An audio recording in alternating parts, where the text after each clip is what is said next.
Now, today's message is for absolutely everyone, but if you are a young adult or you are single, I really want you to pay attention today. We've been in this series called Make Room, and we've been talking about ways and spaces and places in our life that we need to create margin. And today I want to talk to you about this concept that might be foreign, maybe you've never thought about it this way before, but if you are going to remain moral, if you're going to remain godly in your walking around, boring, eating, sleeping life, you need to build moral margin into your life. What does margin even mean? If you're just joining us for the first time today, let me give you a definition that we've been working with for the purposes of what building margin is in our lives. Margin is putting this space in our lives that gives us the ability to have enough that's beyond what is necessary. So when we talk about moral margin, I want you to think about it this way, that you put enough distance between you and temptation that you don't fall to temptation all the time. Now, you're going to fall to temptation. That's reality. Sin is in the world. We are not that strong by ourselves. We're doing our best to be tempted and to not fail. And God is with us and he is on our side and he will see us through that temptation.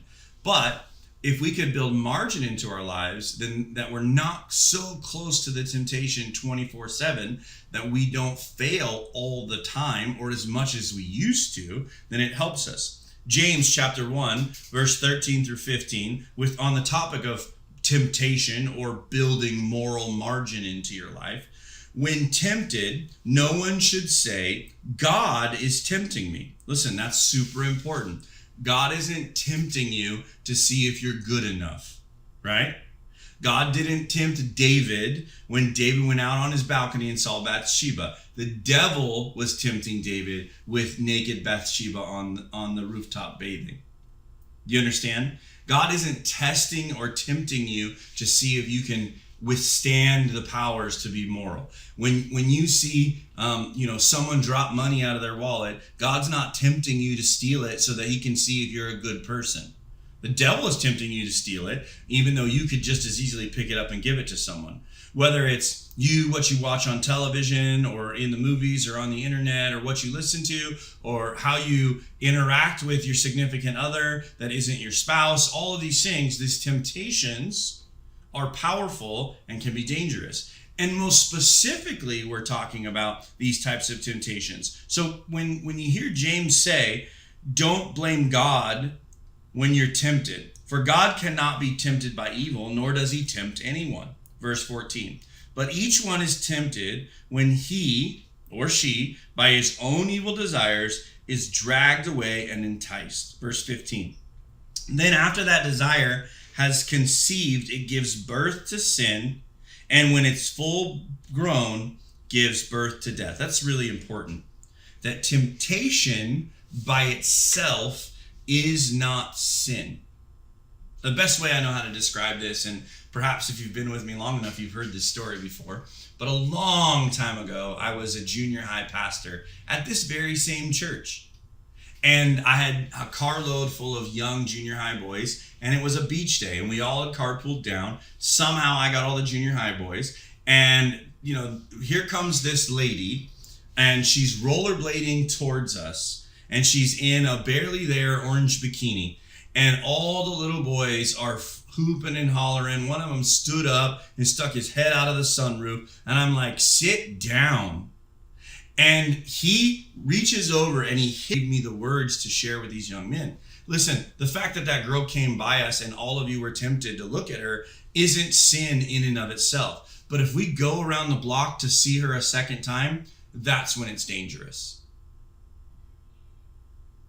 There's something about temptation when it's in front of you. Like, I get it, you're only human. But when you give into that temptation, James talks about it like this, right? That desire is conceived and gives birth to what? Sin.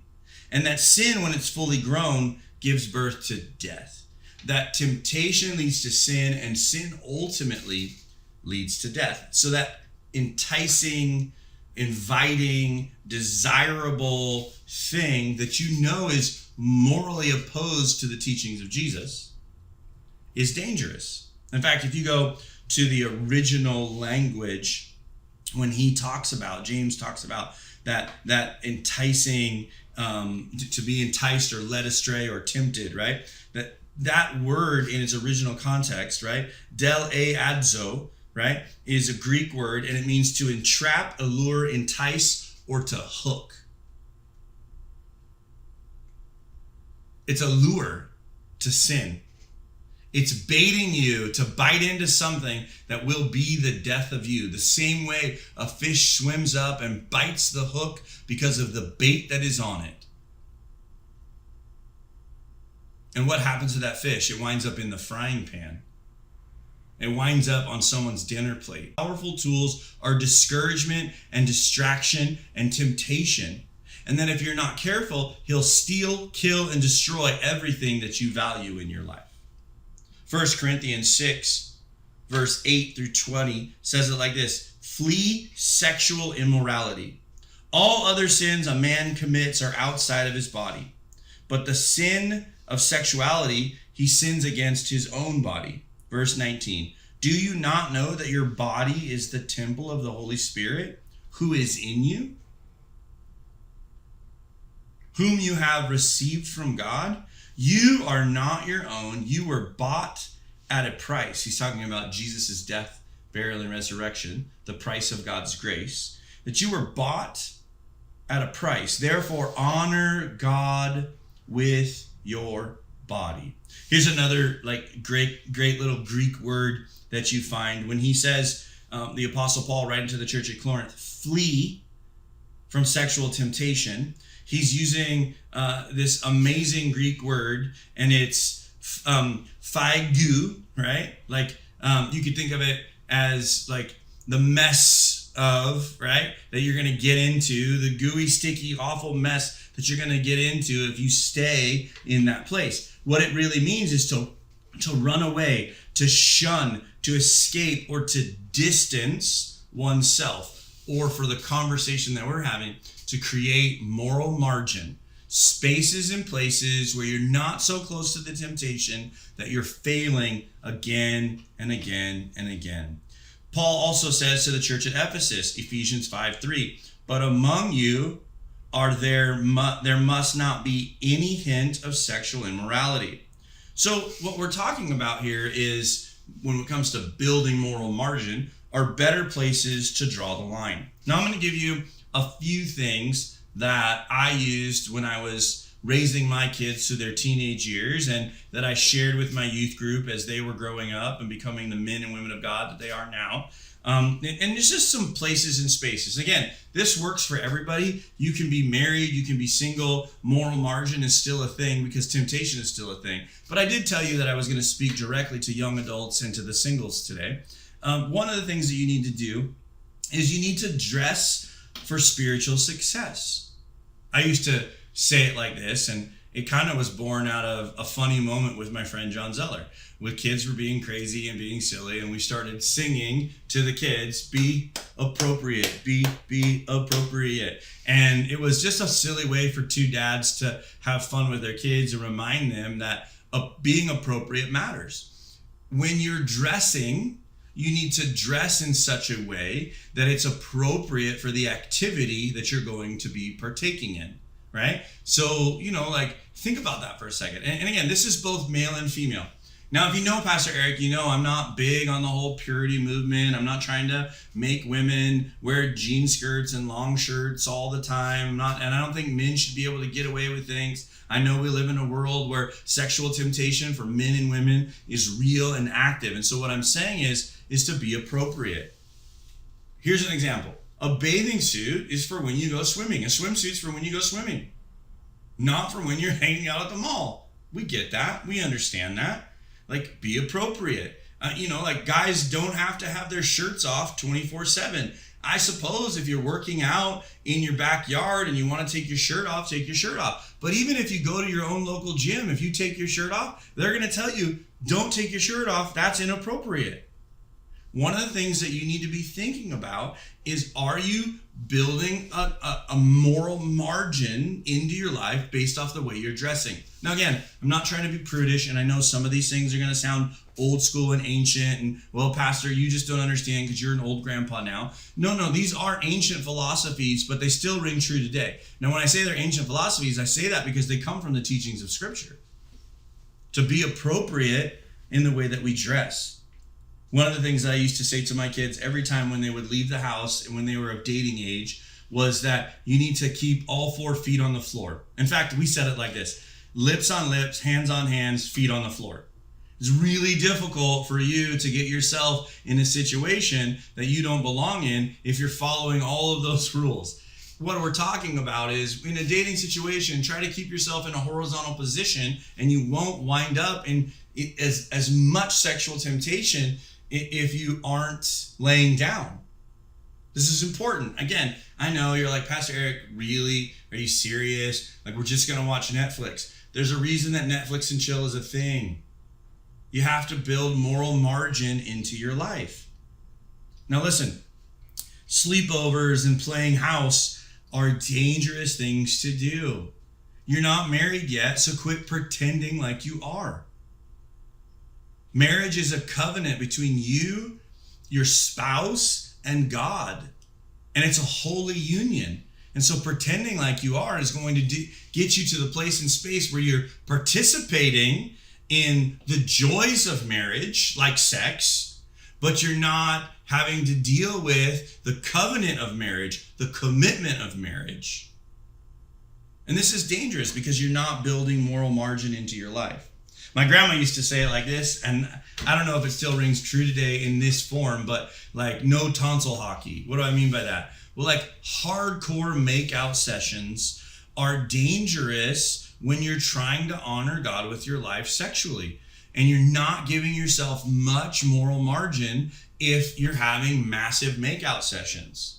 Now, she called it tonsil hockey, but like there's a lot more to it than that. There's a lot more to how far can I go without making Jesus cry? That's not the right question. The right question is, how do I honor God by putting enough moral margin in my life that I'm not putting myself or my significant other, my in the future spouse, in a position where that we might do something that we might regret in the short term and jeopardize our long term.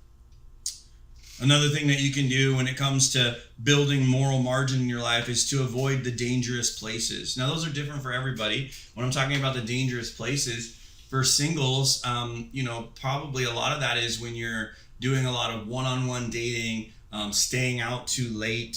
When the kids were growing up, we would tell them that nothing good happens after midnight. Even Ed Sheeran talks about, nothing good happens after 2, right? Like when the bars close down, that's a bad place to be. You've drank too much. You don't have enough moral margin to keep you from getting hammered. You're not going to have enough moral margin to keep you from having that one night stand. Now, this is true too for married people. Listen to me now. You go out with your friends on a guy's night, girls' night, and you drink because you don't have enough moral margin to avoid the temptation of overindulging. Again, I'm not saying you can't celebrate, and alcohol can't be a healthy part of your celebration if done well. But if you don't have enough moral margin in your life to not get drunk, then you're definitely not going to have enough moral margin in your life to not cheat on your spouse.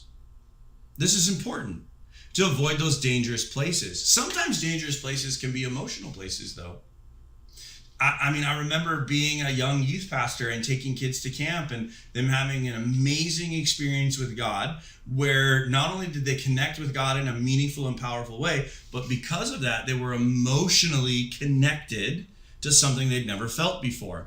And that's the reason that immediately after the night chapel service at every summer camp, we get the kids to play rec games before they go to bed at a thing that we call late night, because we don't want to send the kids off on an emotional high to go figure out how to fulfill that emotional need in the forest with someone of the opposite sex.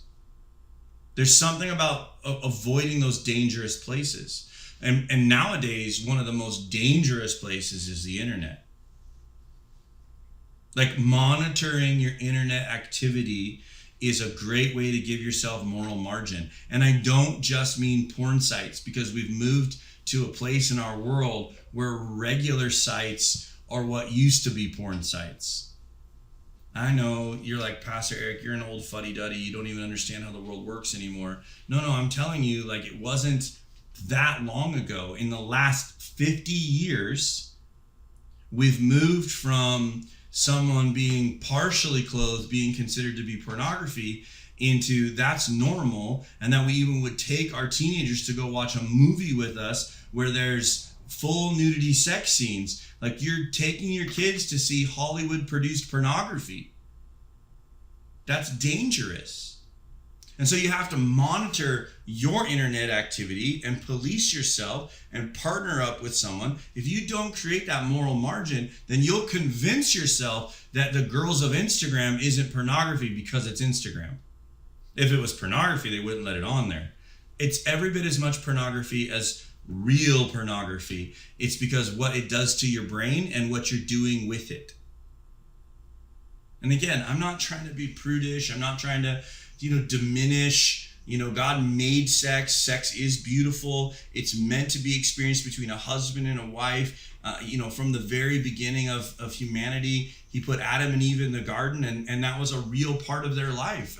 It's a holy, godly, dynamic, powerful part of the human experience when done in the way that we build moral margin into our lives. But it's also about avoiding the wrong people. Now, again, we've talked a lot about sex, but, what about that person who always wants to go to the casino and try to double their paycheck? This is not the time in your life to be trying to double your paycheck. Or the people that are like, oh, come on, let's just charge it. Let's just get it. They're people that will get you to spend money that you don't have. And you have to avoid sometimes how much time you spend with those people that are a negative influence in your life, because those people are dangerous. And then lastly, it's really just important for you to guard your eyes, your mind, and your heart.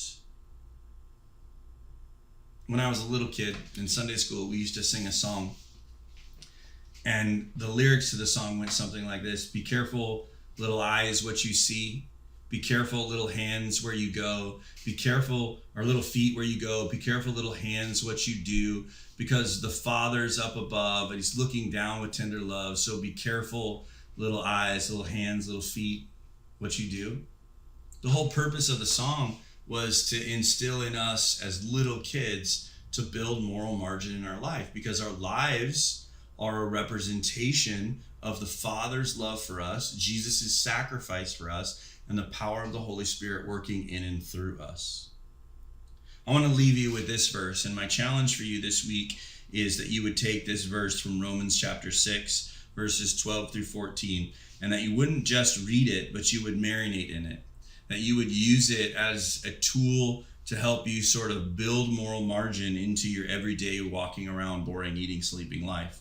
Therefore, do not let sin reign in your mortal body, so that you obey its evil desires. Do not offer the parts of your body to sin as instruments of wickedness, but rather offer yourself to God as those who have been brought from death to life, and offer the parts of your body to him as instruments of righteousness. For sin shall not be your master, because you are not under the law, but under grace. This idea of God's grace is sufficient for you, and it's God's grace that gives you the ability to use some of these tools that we talked about in your life to build moral margin so that you protect yourself from those tempting situations, to give you the ability to distance yourself from the temptation enough that you're not constantly falling on your face and feeling like you'll never be able to please God. The truth of the matter is there's nothing that you could ever do to make God love you any more or any less than he does right now. But there is something that you can do to build more moral margin into your life to protect you from the temptations that are getting ever increasingly difficult to avoid in this modern era where sin is running rampant all around us. And so my challenge for you again this week is to look at the passages from this sermon, but most specifically to look at Romans 6 and ask yourself, how can I build moral margin into my life in such a way that I'm honoring God, not just with my heart, mind, soul, but also my strength, my physical body, and honor him in a way that leads me to lead others to building moral margin into their lives as well.